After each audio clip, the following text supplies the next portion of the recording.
Everyone, and welcome.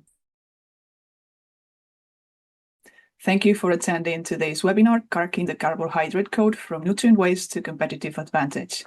This webinar is sponsored by Zinpro and presented by Claudia Silva. My name is Lucia Barreiro, editor of aquafeed.com, and I'll be your moderator today. Special thanks to our webinar manager, Marisa Yanaga. Before we begin, I would like to inform you that a Q&A session will follow our presentation today. Please feel free to submit your questions at any time during the presentation, and we will answer as many as we can. I would also like to note that this webinar is being recorded and will be available tomorrow. Our speaker today is Claudia Silva, Zinpro Global Technical Services. Claudia earned her PhD in Aquatic Environmental Science and MS in Marine Science Aquaculture from the University of Porto in Portugal, and an engineer degree in Animal Science from UTAD in Portugal. With more than 20 years of experience in the field of aquaculture, Claudia began her professional career as a researcher in Portugal and France. Prior to joining Zinpro in 2018, she was responsible for global technical support and scientific matters at a major feed additive company. Claudia's duties at Zinpro include overseeing aquaculture research projects and providing global technical services and support for the aquaculture market. In today's webinar, we will learn how to release the full potential of carbohydrates, driving feed efficiency, profitability, and environmental stewardship from farm to fork. Welcome, Claudia. Hand it over to you. Thank you so much for the introduction, Lucy, and thank you for the opportunity that Aquafeed is offering Zinpro. And good morning, good afternoon, everybody.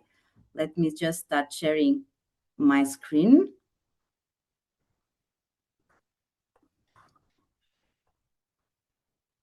I trust you can see it, correct? Yes, we can see it.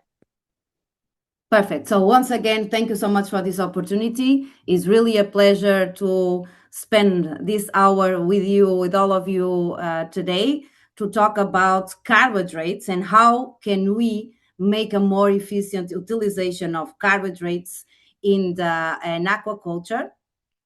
So let's start with the why, right? So why are carbohydrates in our feeds, in fish and shrimp feeds, why are they important? And primarily, we know that carbohydrates or starch, to be more precise, are required for feed processing technologies to get good quality pellets to allow a good extrusion. We need extruded feeds to control feed expansion, floatability, and porosity. We need to make sure we have a good starch gelatinization that will promote water stability and pellet aggregation. That's a very important characteristic to ensure a good FCR. So it's extremely important to have the right, let's say, carbohydrate level in the feed.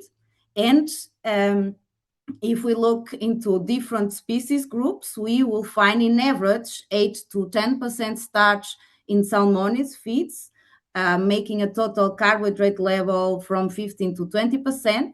In shrimp, we find about the same content of starch and total carbohydrates. So starch is one type of carbohydrates that we have in the feed, the one that we are targeting for these for the quality of the pellets. In tilapia, omnivorous fish, we might find a little bit more of starch, 15 to 25%, making out a total carbohydrate level from 24 to 45%, relating with the feed composition, of course, of these species feeds, and also the ability that different species have to handle different carbohydrate levels. As I was mentioning, it's important to learn, let's say, a little bit more about the different types of carbohydrates that we have in the feed, because they have different degrees of digestibility, and they also present a different metabolic availability according to the species we are working on, we are targeting. Yeah, so the classification system helps formulators make a better decision about which ingredients which starch sources should we include in the feed to target and to achieve a good physical pellet quality. Yeah.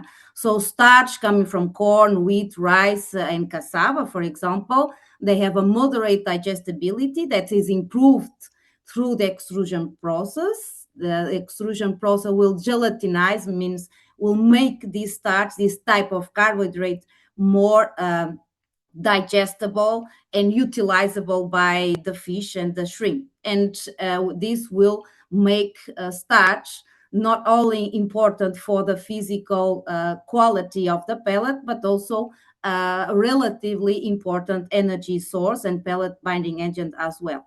But there are also other carbohydrate types in our feeds, such as sugars, non-starch polysaccharides, and also soluble non-starch polysaccharides that play different functions, although do not primarily work as an energy source.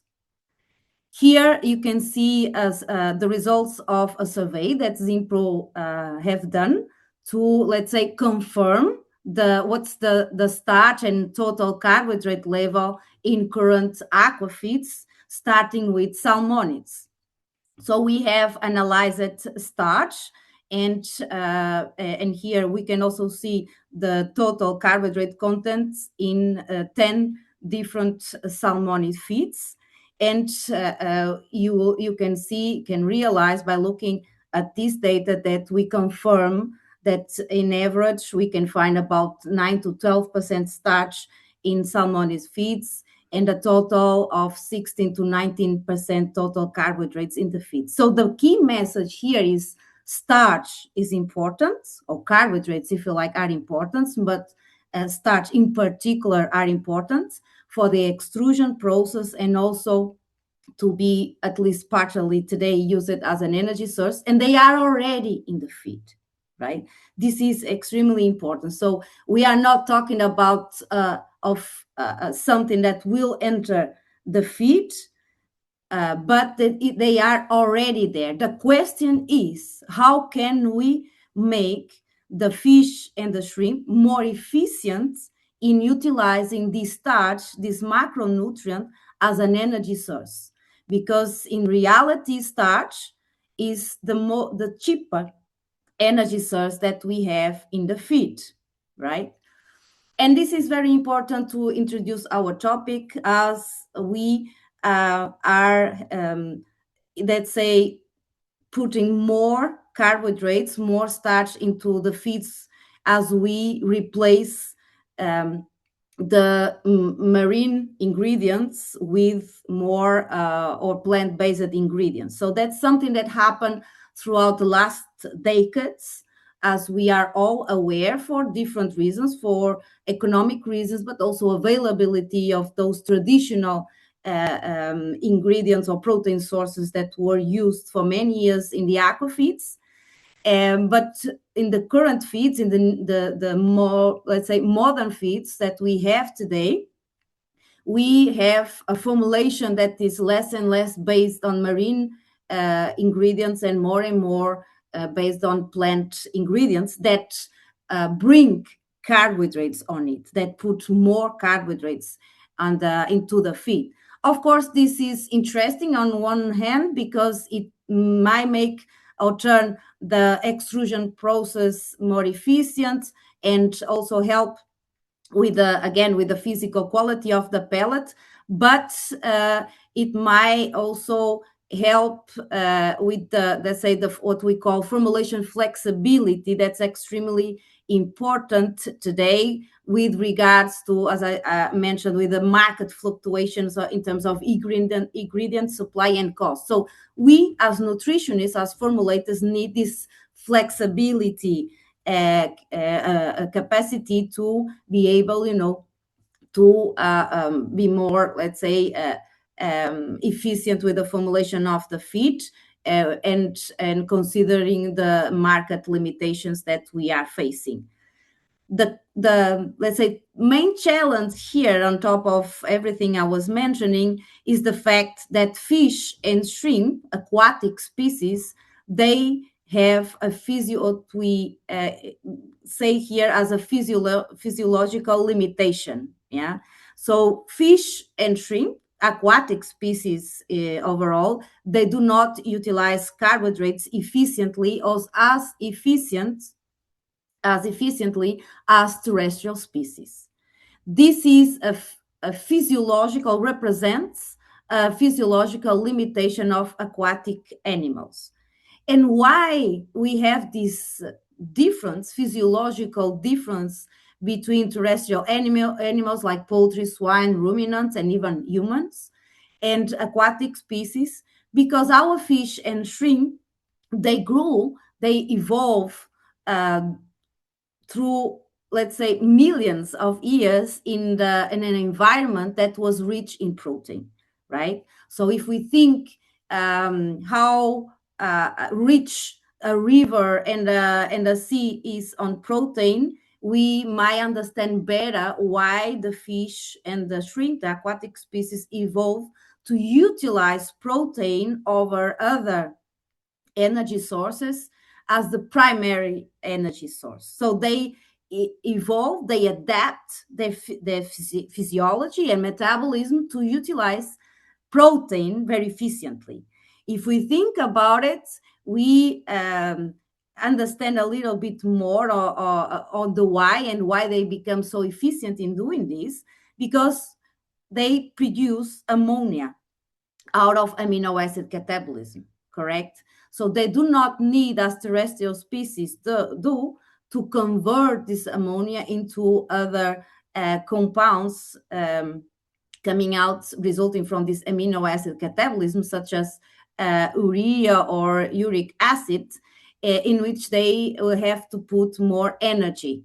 Yeah, so they are very efficient in terms of protein utilization, in terms of protein amino acid catabolism, that will result in this ammonia as the primary compound coming out of this catabolism of protein, and they can excrete ammonia directly into the environment. So they have to put very less energy into the process. So it comes out very cheap to the fish, but it comes out very expensive to the industry, since we know that protein in the feed is together with some fat and oils, the most expensive part of the feed. So what we are proposing here is to find a solution, or already introduce you a solution that allows the aquatic species, the fish and the shrimp that we are targeting in our industry, to become more efficient in utilize the carbohydrates, the starch, or if we go a little bit deeper and specific to the cellular level, the glucose as an energy source, to utilize glucose more efficiently as an energy source. So we are proposing here, introducing you a solution that helps the fish to become more sensitive to insulin, and with this, to utilize this glucose, to oxidize this glucose more efficiently into energy. Yeah. So these physiological limitations that are natural, right? It's something natural, part of the natural physiology of the aquatic species. They represent a challenge to the industry, as I was saying, and emphasize the critical need for nutritional strategies, for solutions that can help us to overcome these physiological characteristics of aquatic species that allow us to help the fish and the shrimp to become more efficient with the utilization of carbohydrates. What we are introducing here, the solution we are introducing here today, is chromium methionine. What we see here on the left side of the slide is we have a chromium atom at the center of this molecule that is complexed with 3-methionine. Yeah, so it's a chromium methionine complex. And this turns the chromium available or more bioavailable to the animal, whatever the species. Yeah. On the aqua side in particular, we know for many years that inorganic forms of chromium are not efficiently absorbed by the fish or the shrimp. In fact, we have used inorganic forms of chromium, like chromium chloride or oxide, as markers, inert markers in our digestibility studies in the past. So we have done, the academia have done several studies and published several studies showing that inorganic forms of chromium can be used as an inert marker in these digestibility studies done in the past. Today we use different markers because it's not, they were not bioavailable to the animal, not efficiently utilized by the animal. So the molecule I'm showing here that Zinpro developed and is now introduced into the aquaculture market is completely different in the sense that it has a different chemistry, right? So we have this chromium complex with 3 methionines that makes it or turns it more bioavailable to the animal, and with that maximizing glucose uptake, metabolism, and storage. The product itself, it's again a chromium methionine complex, so we are talking about trivalent chromium. That's why for stability reasons, it's also complex with 3 methionine molecules. And the product itself that is available in the market as a violet chromium or microplex. We are talking about exactly the same product. It's just a matter of different names depending on the region where we are. But the product itself is exactly the same. As I was saying, it has a concentration of 0.1% chromium on it.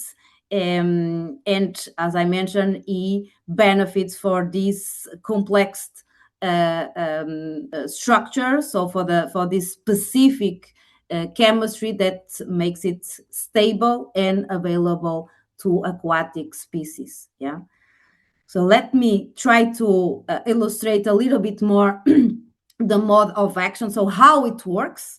So chromium alone or in combination with zinc can activate insulin and or activates insulin transporter at the cell membrane, which will turn out in the regulation of different proteins and signals that will translate to more glucose transporters being put in the cell membrane, and with that help the glucose uptake by the cell. Yeah.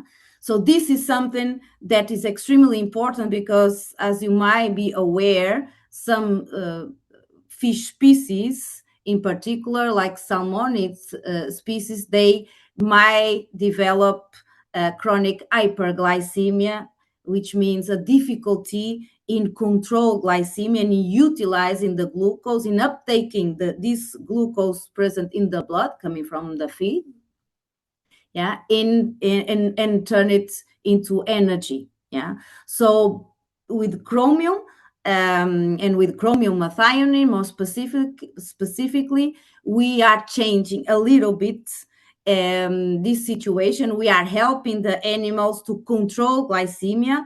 We are helping the animal to uptake more of this glucose from the blood into the cell and make a better use of it, right? So glucose will then enter glycolysis pathway, will be oxidized into pyruvate that will then enter mitochondria and the Krebs cycle and be then converted into ATP, to energy. Of course, that in parallel, some glycogen might also be synthesized and stored for moments where the animal might need an extra energy input.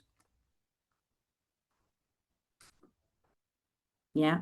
So at Zinpro, we have been studying chromium methionine for many years, especially on the ruminant side. So it's important that you feel confident with the mode of action, with the benefits that can be expected out of chromium methionine, also of the safety of chromium methionine.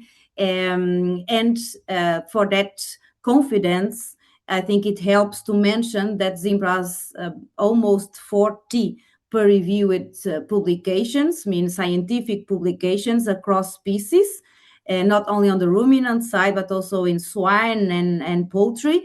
And that in aquaculture, we already have 7 research publications. So 7 out of the 14 completed studies with chromium methionine are already published. And this brings confidence, of course, first of all, to our team at Zinpro, that we have a safe and a product that really works and brings benefits into the industry. And of course, then also helps ensuring, that to the industry and our partners, that the product is safe and really brings value across the value chain. That's also very important to be highlighted here today, is that chromium methionine can help different levels of the value chain, from farm to fork. So at the feed and premix producers, to start with, because it can help the formulation flexibility, as I was mentioned at the very beginning. It allows me, to utilize ingredients that might have or might be richer in carbohydrates and starch, without let's say, making me worry or concerned about a possible negative impact on the physiology and health of the animal, because I'm helping them to utilize this glucose, these carbohydrates.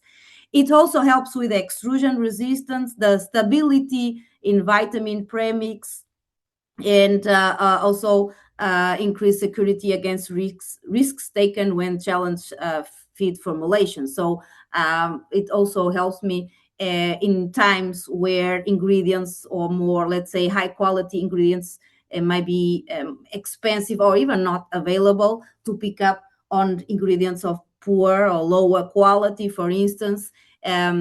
The chromium methionine will help me to make a more efficient utilization out of these different formulations that I might have to offer to the fish.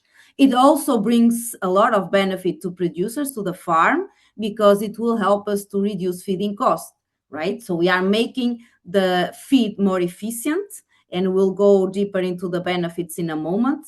So we make these feeds more efficient, and with that we can reduce significantly feeding costs and improve the profitability of the farmer. It might also help with fillet yield, and this relates with the mode of action of chromium methionine. And if we think it, I think it's very simple and easy to understand how it works. By improving glucose utilization as an energy source, I'm promoting the protein sparing, what we used to identify as protein sparing effect. And then, of course, the protein is utilized more efficiently for what the industry is targeting, that is muscle, that is fillet yield. Yeah, so that's a very interesting result. And for all this, it might also improve or enhance animal health and performance, reduce the risks associated with disease and seasons. We'll go deeper in this in a moment. And also compliance helps with helps the industry to comply with environmental regulations. If we have a feed that is more efficiently utilized, then we also have less waste, right? So this is also very interesting aspect of the benefits that chromium methionine will bring through the value chain. Of course, it will also help the animal itself. It will increase protein efficiency and retention, and this comes from the protein sparing effect that I just explained. It might help these animals to not only perform better, but also in terms of resilience to any possible disease outbreak. It helps with immunity of the animal, as well as chromium methionine has been shown to have an effect on cortisol levels, and just as an example, so it helps reduce stress level, and with that enhance the immune response. For the consumer, we are also looking into a very interesting result, because since it improves the protein utilization efficiency, it contributes for increased fillet yield, so more muscle. Then it will also bring more, let's say, quality, or allow the industry to put a product in the market that's more interesting from a protein standpoint.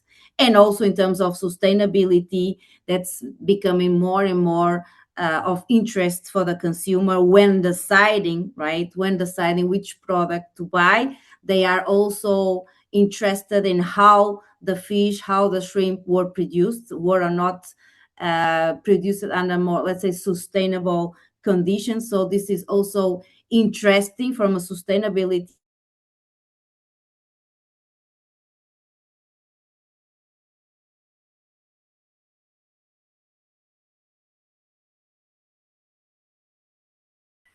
How do we use chromium?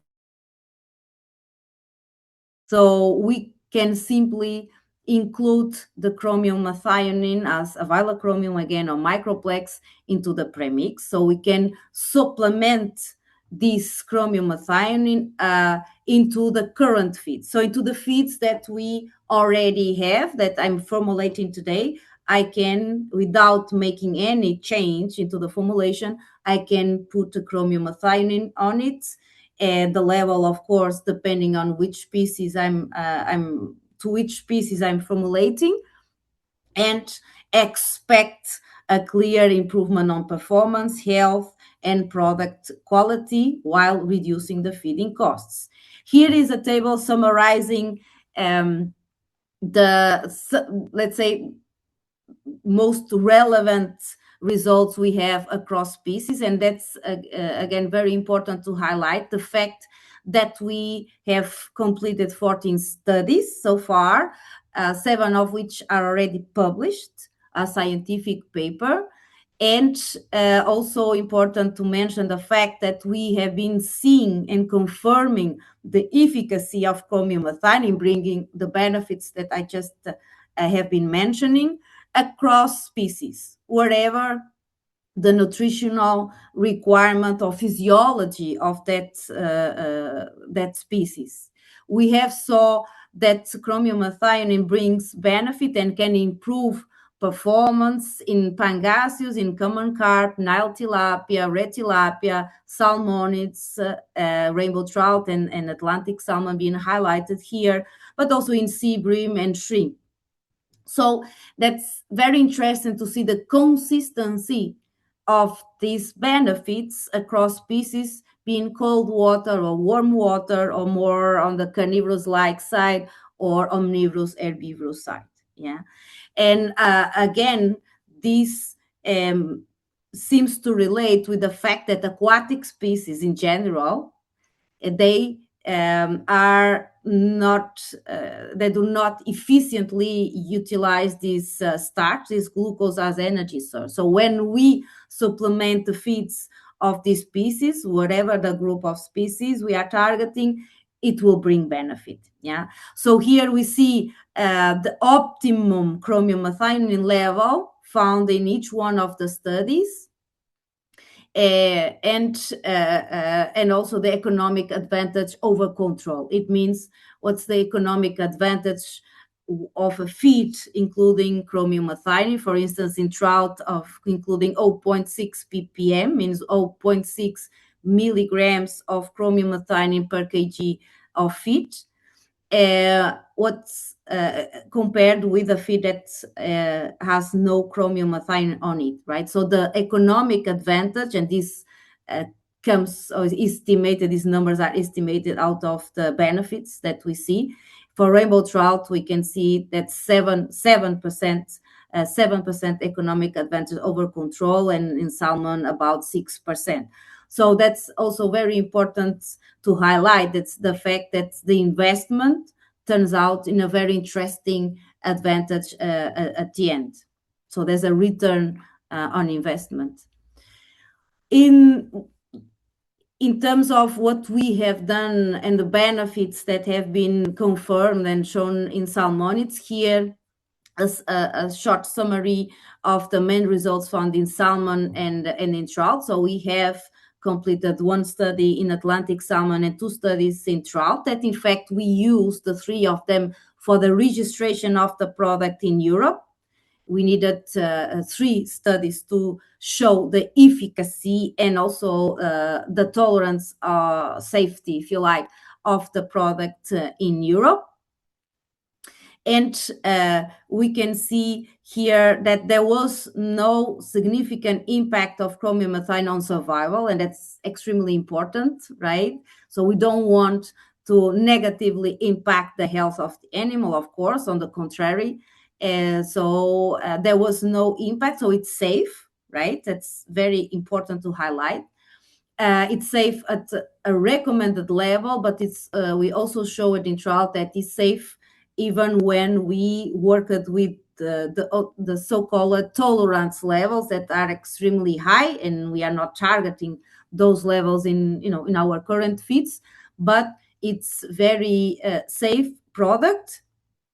And when included at recommended levels or optimum levels that were found through the running of these studies, we can find, let's say, in average, and looking at salmonids category, an improvement of 5% of final body weight and a reduction from 3 to 7% on FCR. Yeah, you see that in salmon we found 0.2 as the most cost efficient level, and in trout it was in average from the 2 studies 0.6 ppm. So it seems we'll need a little bit more chromium methionine in trout than in salmon to get an interesting benefit, and significant one, in terms of final body weight and FCR.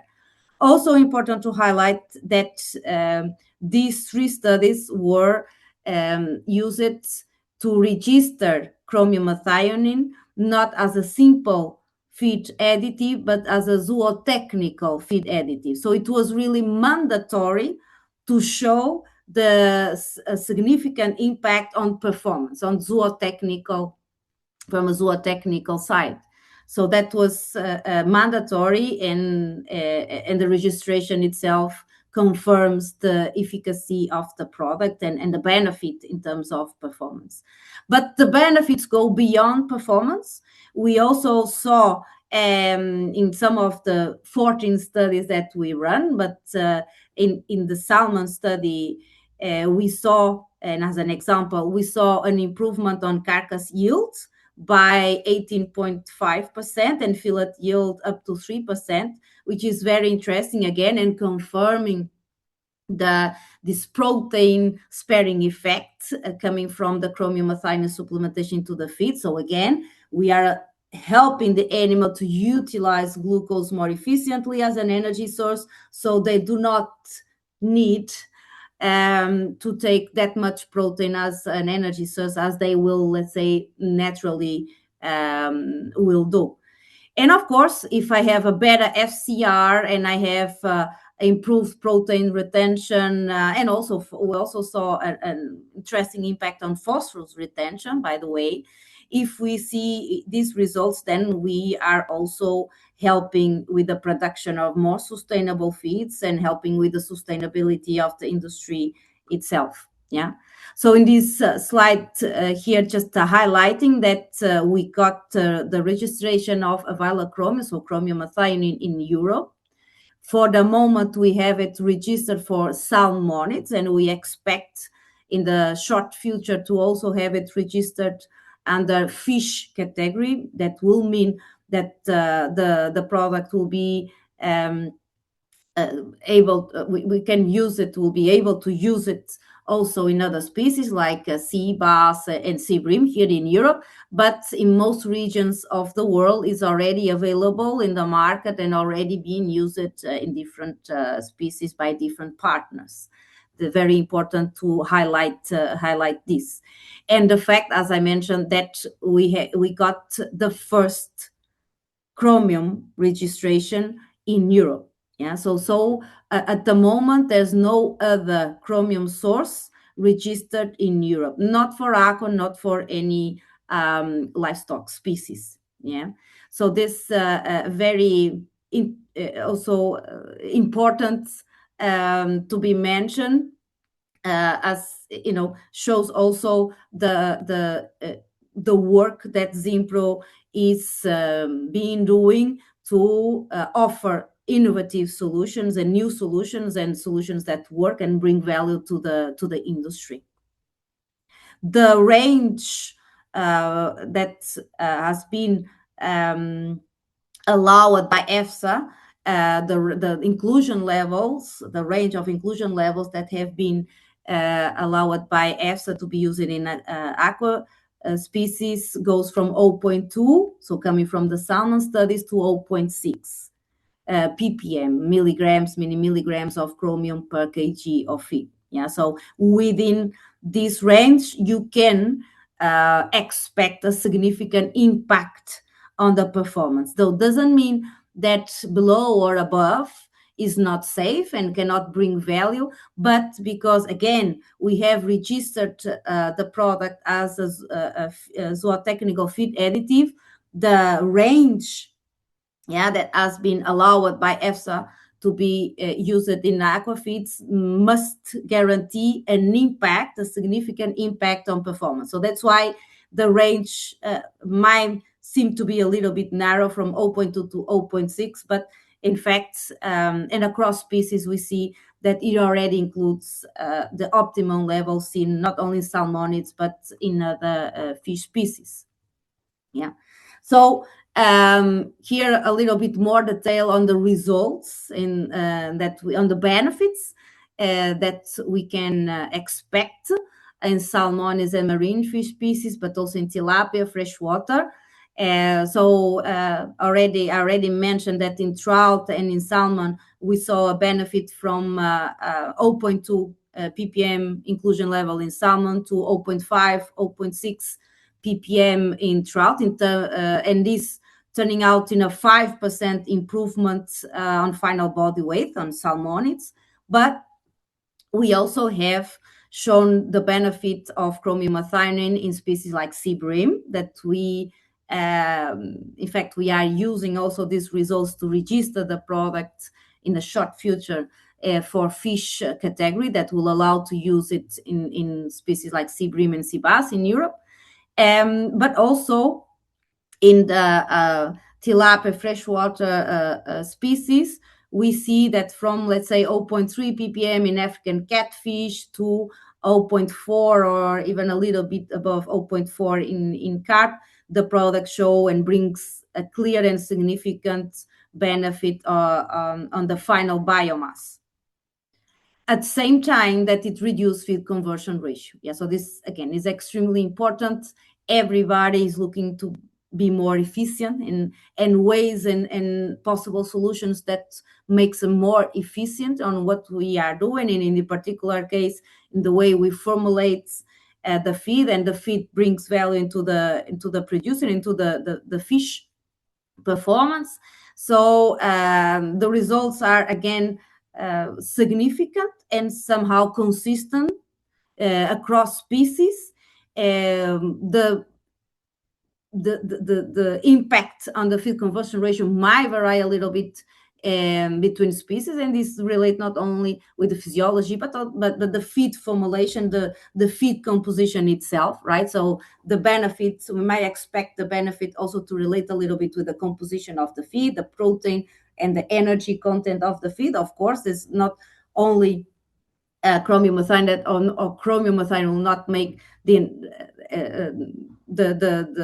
complete difference, but will be part of the solution to have an efficient feed. So we see here that in sea bream we might expect a reduction about 7% on FCR, in trout 6%, salmon 7%. So somehow very consistent. Results in freshwater species might vary a little bit. 4% was the reduction we saw, pardon, in pangasius catfish, and in tilapia was a little bit higher than that. In shrimp, and we should not forget about shrimp, although it's not a main target species for Europe, but it is for Asia and Latin America. We have also been conducting a few shrimp studies, and more on the are to come. More interesting results will come in the short future. And we found, like in fish, that shrimp can also benefit from the supplementation of chromium methionine. We might expect an improvement on specific growth rate as high as 8% and a reduction on FCR of 16%. That again will turn out in a very interesting economic results. Yeah. But as mentioned, the chromium methionine can bring benefit not only in terms of performance, improving performance, but also the health of the animal. In pangasius, we saw that chromium methionine is supplemented at 0.4 ppm, and if you want me to, if you want to think how will this 0.4 ppm translate into product quantity, we are talking about 400 grams per ton, right? Because if you remember, the concentration of chromium in a vial of chromium or microplex is of 0.1%. So it's not that much at the end. But with only this small amount of chromium, we saw an improvement on the survival of pangasius as high as 28%. Yeah, during nursery phase. And pangasius mortality decreased by 49% at the same inclusion level when they were challenged with Edwardsiella ictaluri. That's a bacteria that might cause significant mortality in pangasius, especially in Vietnam. Yeah, so that's interesting also to be highlighted, that we have been seeing the benefits of chromium methionine throughout different production phases. So not only the juvenile phase or grow out phase, but also in these very early phases of the production cycle, such as a nursery and even hatchery phase, which is also extremely important, right, to consider as the mortality, or on the other the other way around, the survival rates on these early phases, and the performance on these early phases will somehow impact the entire production cycle and the profitability of this of the cycle. Yeah. We were able to see an improvement on immune response in Nile tilapia and red tilapia, supplemented at 0.5 ppm chromium methionine. And this was shown by an increase on the glutathione peroxidase activity that's important on the antioxidant defense, but also lysozyme activity that's a very important enzyme in the antibacterial defense. Yeah, cortisol levels were reduced in carp when we supplemented with chromium methionine. And this is very interesting if we think that cortisol or corticosteroids are a very strong immunosuppressor, right?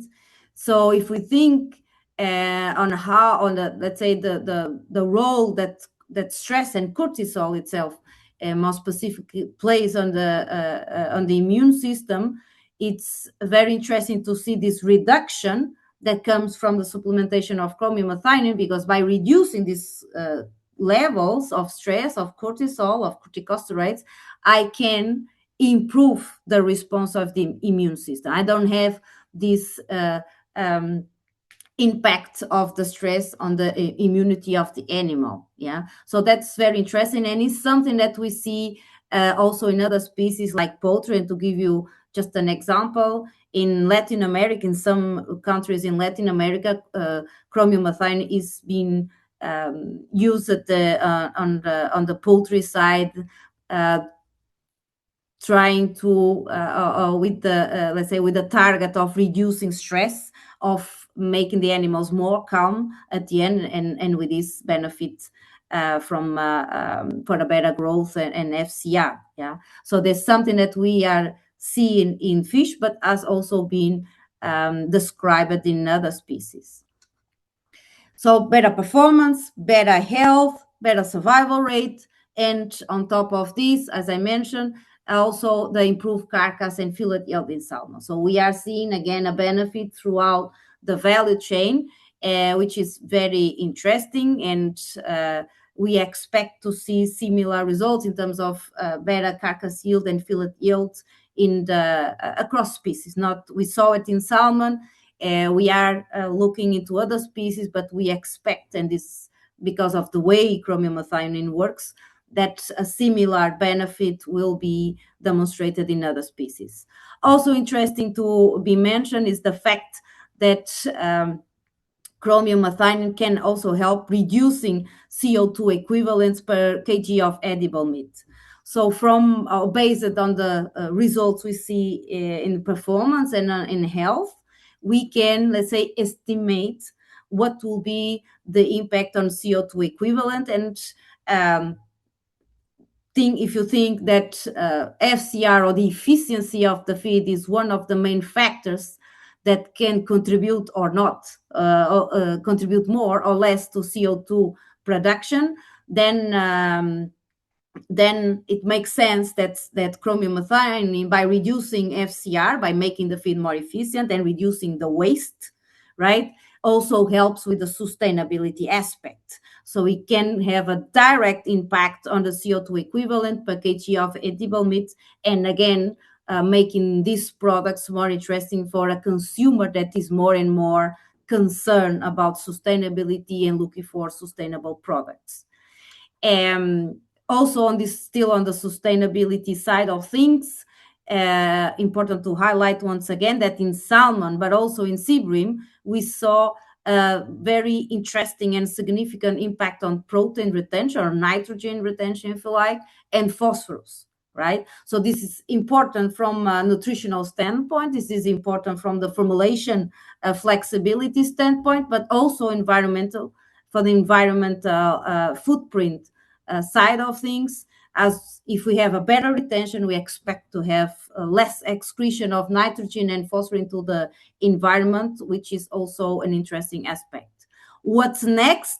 So far, I have been showing you the main results we see when supplementing chromium methionine to, let's say, a current feed, the existing formulation, but we can also, and has a second step to go a little bit further and use the chromium methionine, take advantage of the mode of action, the way it works of chromium methionine, to explore also, my apologies now for this, to explore also the possibility to optimize protein and even fat content in the feeds.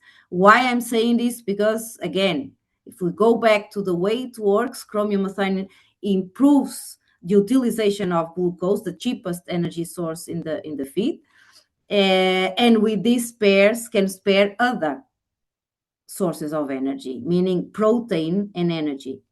So it might be interesting, and in fact, we are already working on this strategy on how chromium methionine can help optimize, reduce, if you like, protein and also fat in the feed, and with this turn these feeds even more interesting from an economic standpoint and efficiency standpoint.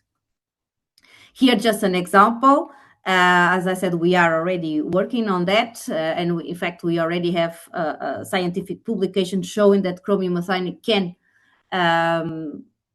allows for the reduction of digestible protein in tilapia from 26 to 20%, without impacting performance or health of the animal. So here we are talking about a slightly different strategy. So it's not necessarily to improve performance and health, but to maintain performance and health at a very low price, right? So we are optimizing the feed formulation. What we can expect is a direct impact at the feed plant, right? A cheaper directly impact on the price of the feeds without impacting the performance. In some cases, we even see an improvement on performance. We saw it in shrimp.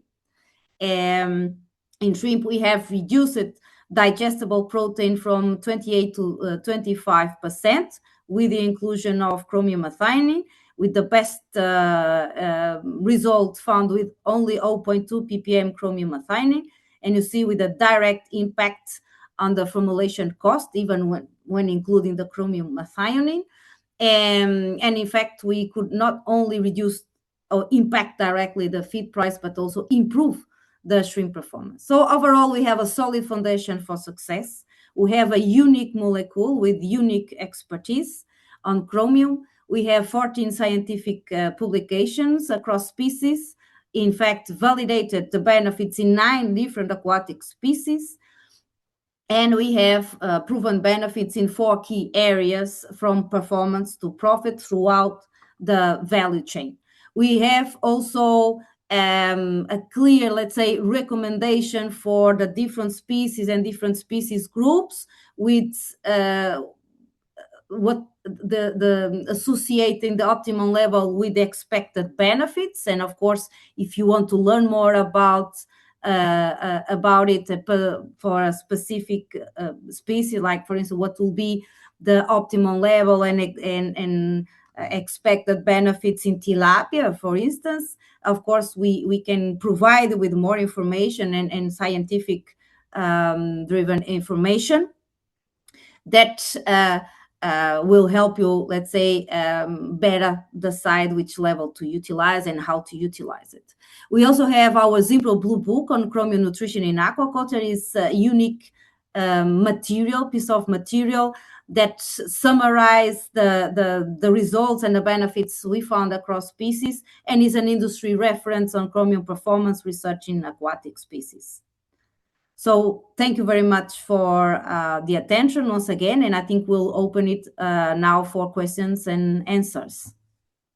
Thank you, Claudia. Now we'll open the Q&A session. So if you have not submitted your question yet, there's still time, but please type it in the Q&A box, not in the chat box. So let's start with a couple of questions about the interaction of chromium with water. One is if there is an interactive effect of available chromium with water temperature in finfish. And another one was related to RAS, if the additive is feasible for RAS feeds, where excreted chromium will accumulate in the water. Thank you. Thank you, Lucy, and thank you for the question. So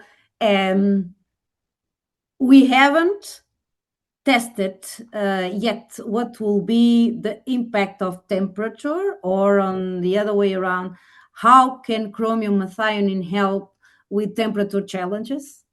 But it's something we are looking at this topic, and we think it's a very interesting one, especially if we consider the way chromium methionine works, its mode of action and impact that we have been seeing on the stress levels as well. Yeah. So I strongly believe that chromium methionine will show also an impact under challenging temperature conditions that are becoming more and more a standard, let's say, especially in Mediterranean region, where we see the water surface temperatures going up dramatically comparing with other regions in the world, right? And impacting our sea bream and sea bass production. So it's something that is a concern for the industry. And at Zinpro, we are also looking to possible solutions, not only chromium methionine, but including chromium methionine for these challenging periods, so with high temperature or even low temperatures in other parts of the world. So I expect chromium methionine to be part of it. And if you think that one of the, let's say, struggles when the animal goes through a temperature challenge is the feed intake and the feed efficiency and the energy, so relating with also with the energy efficiency of the feed and the content and availability of this energy and protein ratio to energy and so on. So I believe that chromium methionine might represent a benefit and be part of the solution. We are exploring that. And if it's safe to be used in HAS diets, definitely. We have several HAS studies or have included in the 14 studies that we have completed with chromium methionine. There are some HAS studies on it, or let's say some of the studies were done under close or recirculating aquaculture systems. So we expect to be safe. In fact, we had to measure the retention for the registration in Europe. We had to measure what's the retention of chromium methionine, what's the excretion of chromium methionine, so to show that it's safe to be used under different production systems. So yes, definitely it's safe to be used. Okay, great, thank you. In Seabream, in sparse aurata, if there is a population with high visceral fat accumulation, could chromium methionine help to contribute to facilitate the fish deal with this issue? With the accumulation of the fat? Yeah. Right. So I believe so, because that's a part of the second step strategy that we are exploring. As you know, as we do more and more research, more and more open questions emerge, or if you like, opportunities, right? So we see more and more, okay, there's a new opportunity here to be explored with chromium methionine, and the optimization of the fat content in the feeds, and in consequence of the fat content in the animal, it's something we are already exploring.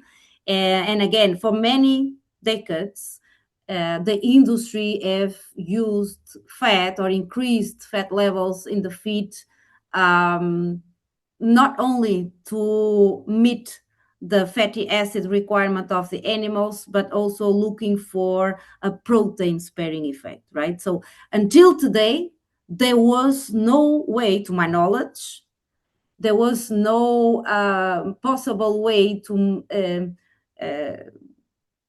help the animal to become better in utilizing carbohydrates, as an energy source.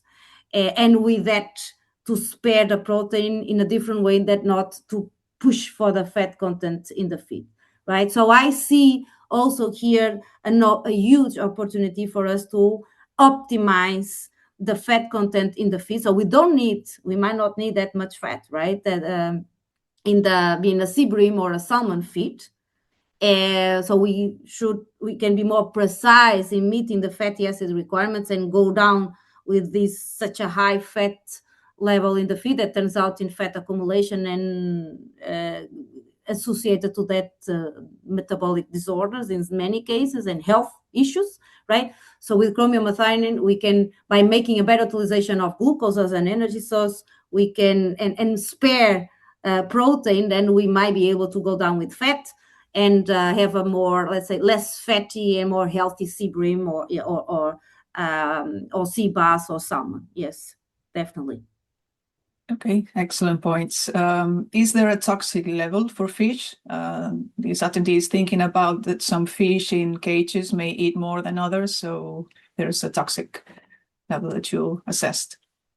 Right. So if we supplemented according to or respecting, let's say, the levels that have been registered in Europe, from 0.2 to 0.6, or in other regions of the world, our recommendation goes from 0.2 to max, let's say 0.8 or 1 ppm at the max so far. And this is far from being toxic.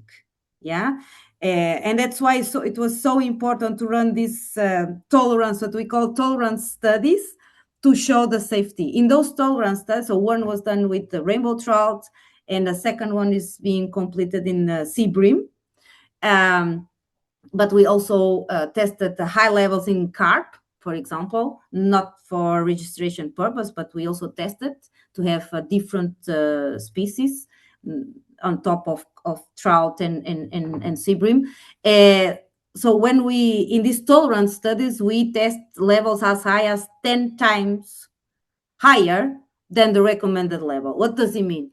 So for instance, we recommend, if we recommend 0.4 ppm, right? I will test 4 ppm. So it's 10 times more. So you will never go to such a high level, even if feed intake increases, with the temperature or whatever. If a fish eats more than the other, the animal will never go to such a high level. If in the feed I respect these optimum levels or the range of optimal levels. Yeah, so it's very safe and unless there's a mistake and a huge mistake in the formulation, that will not happen. Then there's no issue at all with the toxicity. Okay, thank you. If the diet is formulated with high protein and low carbohydrate levels, will the effect still clearly observed? Right. So what is low? Right. That's the Yes. question. But it's a good point, because as I mentioned, the impact of chromium methionine depends on the optimization or the level of protein and also the level of starch I have in the feed, correct? If the protein is already limiting, then it will be very difficult to have, let's say, an impact in terms of muscle gain and so on, because if I have a limitation on amino acid or protein. So of course, the benefit I can get from chromium methionine depends on the formulation I have. Yeah.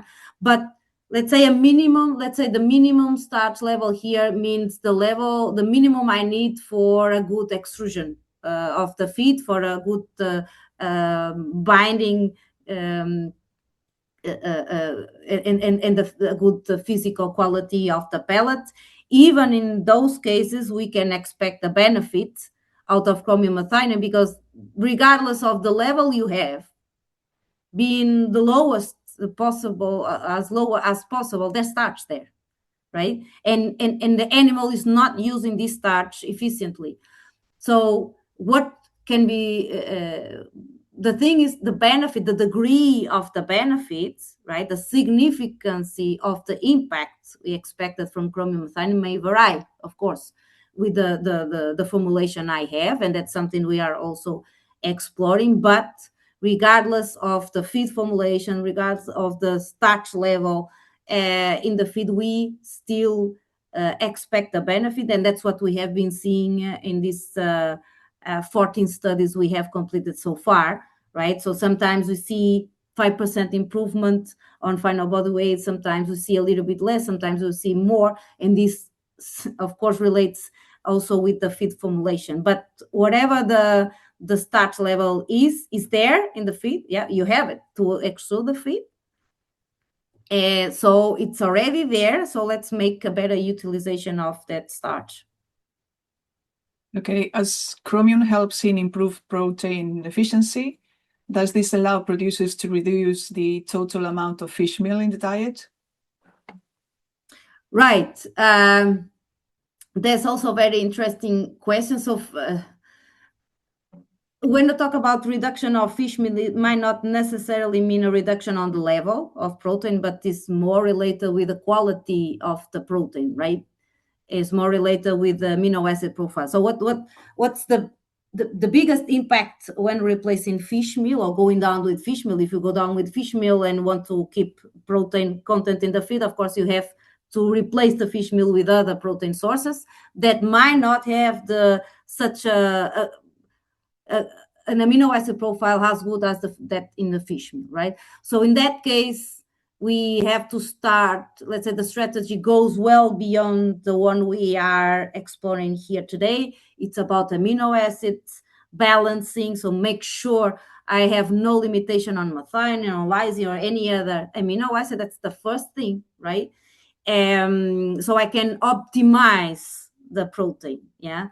And when I go to this,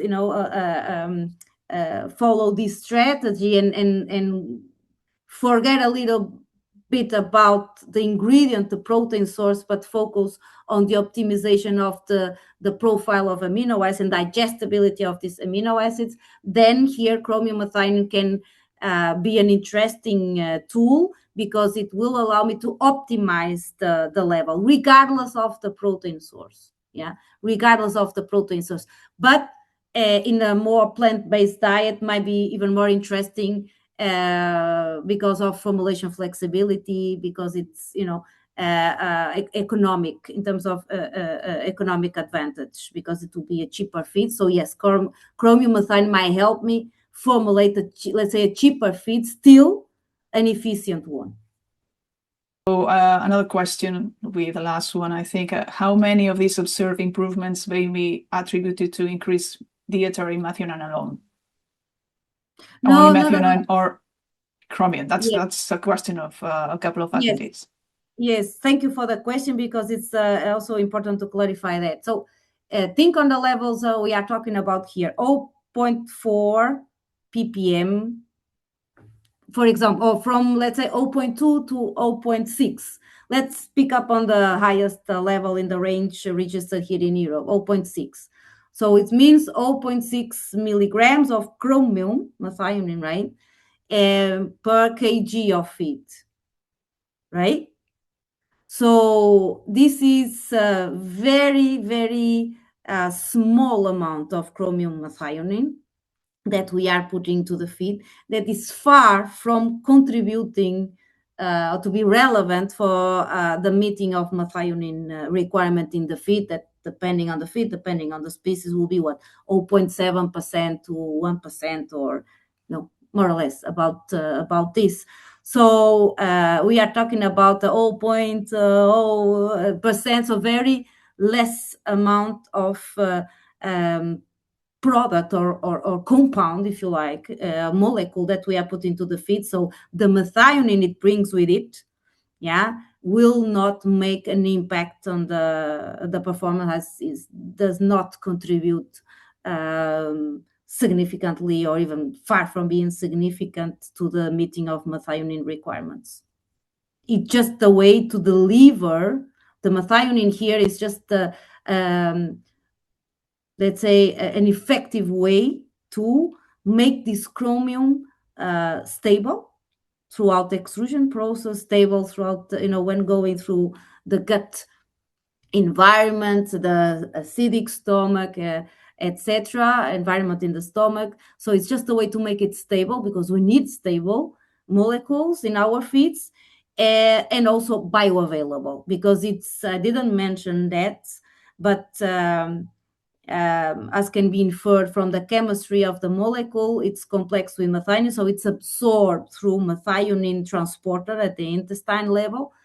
So the methionine is helping the chromium to be available. That's the chelating agent that makes it stable and bioavailable to the animal, but it's not contributing for methionine needs.